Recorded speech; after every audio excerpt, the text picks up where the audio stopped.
तो structure of atom में part second हम लोग स्टार्ट करने जा रहे हैं।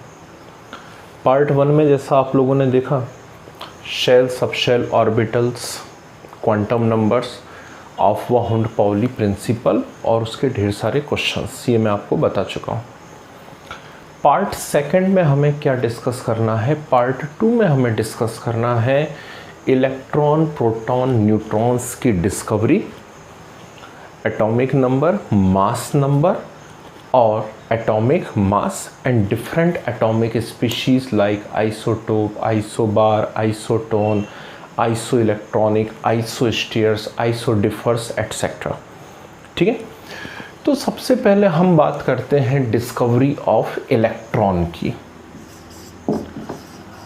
अब जब आप इलेक्ट्रॉन की डिस्कवरी की बात करते हैं, इलेक्ट्रॉन कैसे डिस्कवर हुआ है, तो यहाँ पे ध्यान रखिएगा कि विलियम क्रुक्स का एक्सपेरिमेंट है, that is known as discharge tube experiment.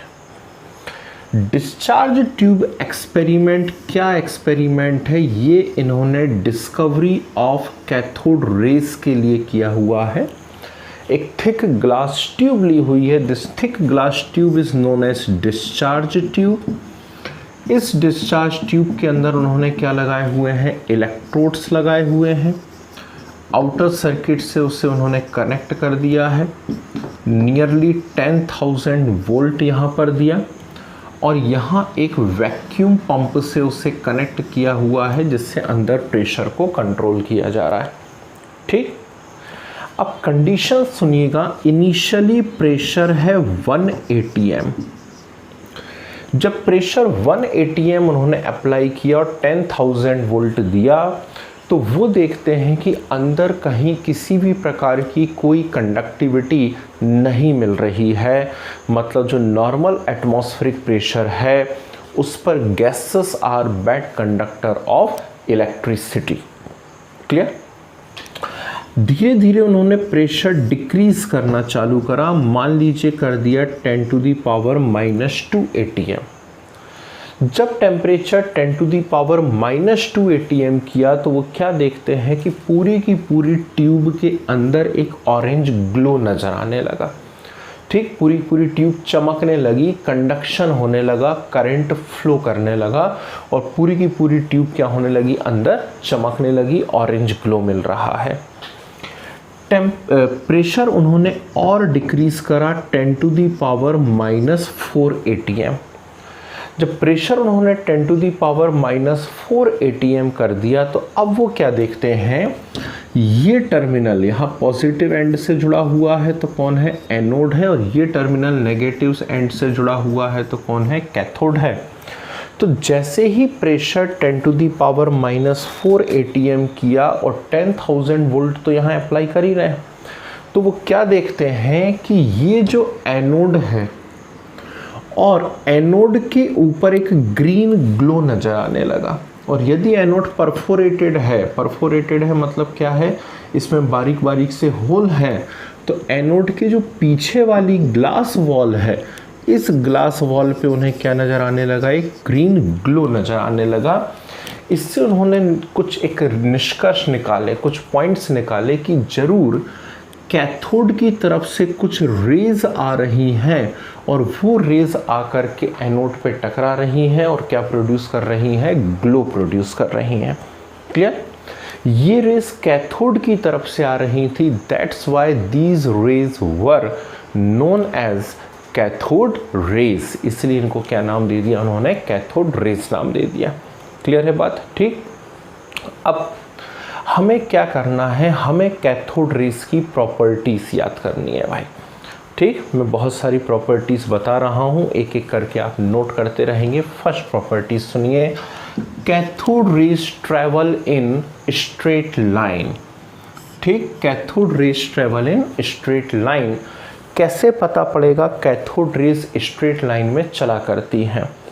ठीक, तो आप क्या करेंगे, यदि इनके पाथ में कोई सॉलिड ऑब्जेक्ट रख देंगे तो सॉलिड ऑब्जेक्ट यदि आप कैथोड रेज के पाथ में रखते हैं तो आप महसूस करेंगे वो सॉलिड ऑब्जेक्ट का क्या कर रही हैं, वो सॉलिड ऑब्जेक्ट का एक शैडो बना रही हैं। और कहीं भी यदि शैडो बन रहा है, ठीक, तो उससे पता पड़ रहा है हमको कि वो क्या कर रही हैं, वो स्ट्रेट लाइन में चल रही हैं। क्लियर है बात? ठीक। दूसरी बात हम यहाँ पर करते हैं, सेकंड पॉइंट जरा ध्यान से सुनिएगा।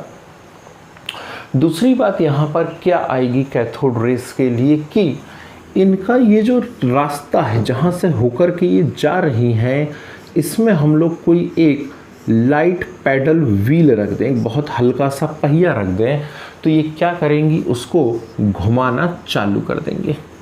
ठीक, उसको गोल गोल गोल गोल घुमाने लगेंगी। इससे क्या पता पड़ रहा है, इससे पता पड़ रहा है, सेकंड पॉइंट लिखा जाएगा कि cathode rays are matter rays. ठीक, मास होता है इनके अंदर, इसीलिए ये जो लाइट पैडल व्हील आपने इनके रास्ते में रख दिया है उसको क्या करने लगती है, घुमाने लगती है। क्लियर है बात? ठीक। थर्ड पॉइंट सुनिए, ये ऐसे जा रही हैं, हम यहाँ पर कोई इलेक्ट्रिकल फील्ड लगा दें।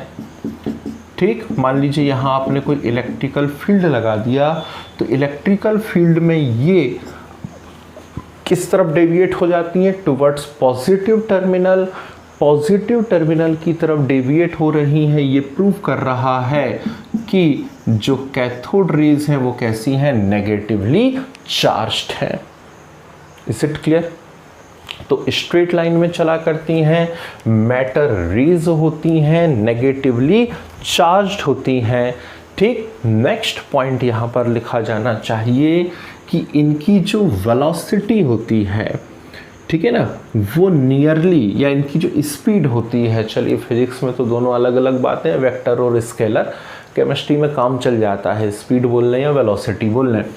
तो यहाँ जो इनकी स्पीड होती है that is nearly equal to speed of light, that is 3 × 10⁸ metre per second. Clear? तो कैथोड रेस की स्पीड जो है वो स्पीड ऑफ लाइट के इक्वल होती है 3 × 10⁸ metre per second. Clear? Next, जिस सरफेस, मेटेलिक सरफेस से यदि जाकर के टकराती हैं तो ये क्या कर देती हैं, उस मेटेलिक सरफेस को गर्म कर देती हैं।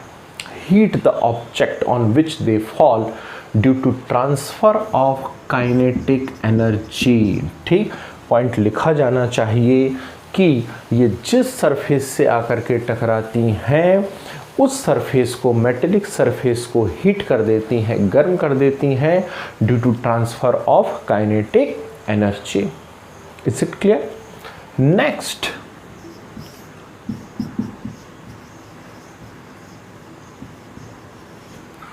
फ्लोरोसेंस प्रोड्यूस करती हैं। कैथोड रेज क्या प्रोड्यूस करती हैं, फ्लोरोसेंस प्रोड्यूस करती हैं, या ZNS की शीट से, ZNS की वॉल से टकराएंगी तो चमक प्रोड्यूस करती हैं।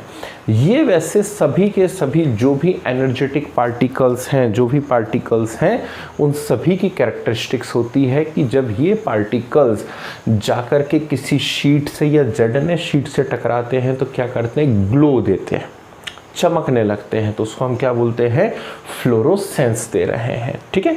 नेक्स्ट, जिन भी गैसेस से होकर के ये जाती हैं कैथोड रेज, उन गैसेस को क्या कर देती हैं, आयोनाइज कर देती हैं। ठीक, तो एक अच्छा पॉइंट है, cathode rays ionize the gases. ठीक है। Next, photographic plate, photographic plate के ऊपर इफेक्ट डालती हैं। कैथोड रेज चली जा रही हैं, यदि इनके रास्ते में आप क्या करते हैं, कोई फोटोग्राफिक प्लेट रख देते हैं, जिसे हम लोग जनरली क्या कहा करते हैं, रील कहा करते हैं, तो ये उसके ऊपर क्या करती हैं, कुछ अजीब अजीब से स्पॉट बना देती हैं। ठीक है। नेक्स्ट पॉइंट ध्यान रखिएगा, थिन मेटल शीट में से आर पार गुजर जाती हैं। ठीक है ना, जैसे आप लोग खाना पैक कर रहे हैं एल्यूमिनियम फॉइल के अंदर, ठीक, तो कैथोड रेज उस एल्यूमिनियम फॉइल के आर पार निकल जाएंगी, थिन मेटल शीट को क्रॉस कर जाती हैं, पेनिट्रेट कर जाती हैं। Clear? So cathode rays can pass through thin metal sheet. Clear? कितनी प्रॉपर्टीज बता दी, देखिए आप, स्ट्रेट लाइन में चला करती हैं, मेटल रेज होती हैं, नेगेटिवली चार्ज्ड होती हैं, इनकी speed nearly to speed of light हुआ करती है, जिस मेटेलिक सरफेस से ये टकराती हैं उसे क्या कर देती हैं, काइनेटिक एनर्जी का ट्रांसफ़र करती हैं, जिससे वो सरफेस कैसा हो जाता है, गर्म हो जाता है। ठीक, ये फ्लोरोसेंस प्रोड्यूस करती हैं, ग्लो प्रोड्यूस करती हैं जब किसी सरफेस से टकराती हैं। जिन गैसेस में से ये गुजरा करती हैं उन गैसेस को क्या कर देती हैं, आयोनाइज कर देती हैं। फोटोग्राफिक प्लेट से यदि टकरा रही हैं तो उस फोटोग्राफिक प्लेट के ऊपर इफेक्ट डालती हैं, मतलब कुछ स्पॉट वगैरह बना दिया करती हैं, और थिन मेटल शीट में से आर पार गुजर जाया करती हैं। ये बात हम लोगों को यहाँ पर ध्यान रखना है। क्लियर है बात? ठीक है ना? अब सुनो नेक्स्ट और इम्पॉर्टेंट बात है, बहुत अच्छी बात बता रहे हैं, जरा ध्यान से सुनिएगा।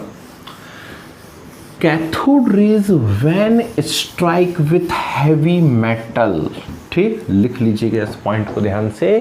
Cathode rays when strike with heavy metal then they convert into X rays. ठीक, नाम सुना हुआ है एक्सरे का हम लोगों ने। ब्रोकन बोन पता करना है, इंटरनल किसी भी प्रकार की चीज़ों का पता करना है तो एक्सरे निकाला जाता है मेडिकल की फील्ड में। रोंटजन नाम के एक साइंटिस्ट थे, उन्होंने एक्सरे को डिस्कवर किया हुआ है, रोंटजन ने।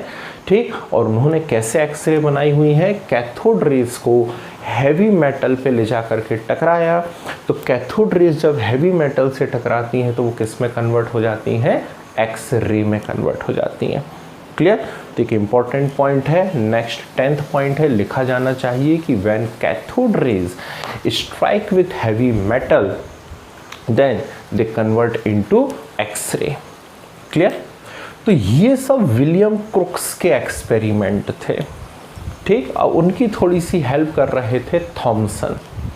अब थॉमसन ने क्या करा, एक चीज़ यहाँ पर डिस्कवर करी कि यदि हम कैथोड रेज का E/m निकालें, E/m क्या होता है उसे समझिएगा। E/m is charge and mass ratio.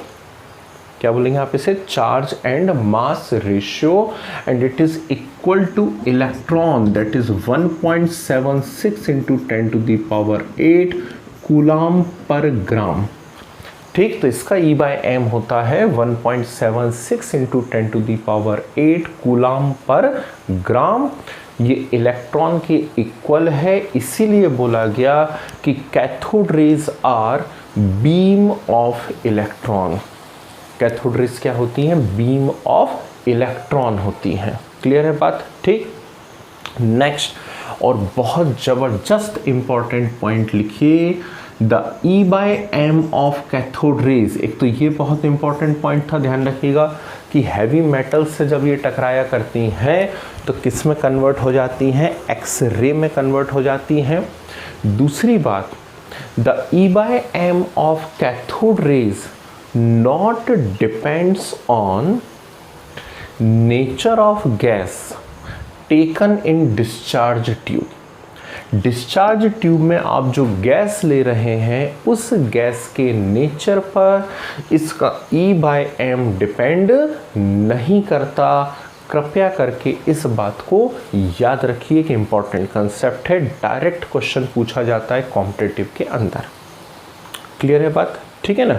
तो ये कुछ इन्फॉर्मेशंस थी किसके बारे में, यहाँ पर ये कुछ इन्फॉर्मेशंस हैं कैथोड रेज की प्रॉपर्टीज और डिस्कवरी ऑफ इलेक्ट्रॉन को लेकर के। ठीक, तो credit of discovery of electron goes to Thomson, but discovery of cathode rays, the credit of discovery of cathode rays goes to William Crookes. ध्यान रखिएगा। एक्सरे किसने डिस्कवर करी हुई है, रोंटजन ने डिस्कवर की हुई है एक्सरे। और फिर अगली बात हम यहाँ पर करें कि नेम किसने दिया है। सो electron name introduce by stony. नाम इलेक्ट्रॉन जो है वो किसने दिया हुआ है, स्टोनी ने दिया हुआ है।